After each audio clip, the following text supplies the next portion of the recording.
ഈ Mohanlal lieutenant colonel Mohanlal മറ്റേ uniform ഒക്കെ ഇട്ടിട്ട് വയനാട് ദുരന്തബാധിത മേഖല സന്ദർശിക്കുന്ന സമയത്തെ അയാൾക്ക് ചുറ്റും കുറെ പട്ടാളക്കാരും റെസ്ക്യൂ ഓപ്പറേറ്റേഴ്സും നാട്ടുകാരൊക്കെ കൂടി നിന്ന് ഒരു മിനിമം ഒരു 2-3 മണിക്കൂറെങ്കിലും കളഞ്ഞിട്ടുണ്ട്. അതിനൊന്നും ഇല്ലേ?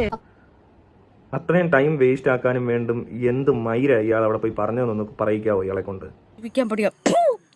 ഇതാണോടാ സംസ്കാരം? എടാ നിനക്ക് എന്തെങ്കിലും ഒരു കഴിവുണ്ടോ? നിനക്ക് കലാപരമായിട്ടുള്ള കഴിവുണ്ടോ? നിന്നെ 4 പേര് അറിയുമോടാ നാറി? നീ ഷണ്ടനാടാ, ഷണ്ടൻ, പരമച്ചറ്റ ഷണ്ടൻ.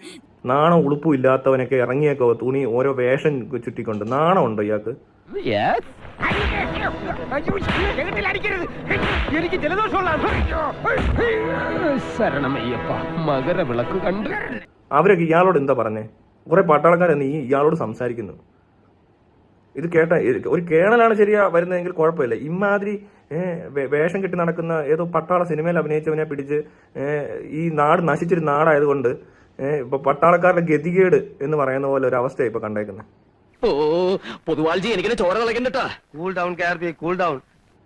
ഇവനോട് എന്താ പറയുന്നത് എനിക്കറിയാൻ വേണ്ടി. ഇങ്ങനെ എടുത്തും വന്നിട്ട് ഞാൻ എങ്ങനെ അവിടെ ഉണ്ടെങ്കിൽ എന്നോട് ചെന്നിട്ട് പറയാതെ അയാളോട് നിന്ന് പറഞ്ഞു കൊടുക്കാൻ എന്റെ പട്ടി പോലും പോകത്തില്ല.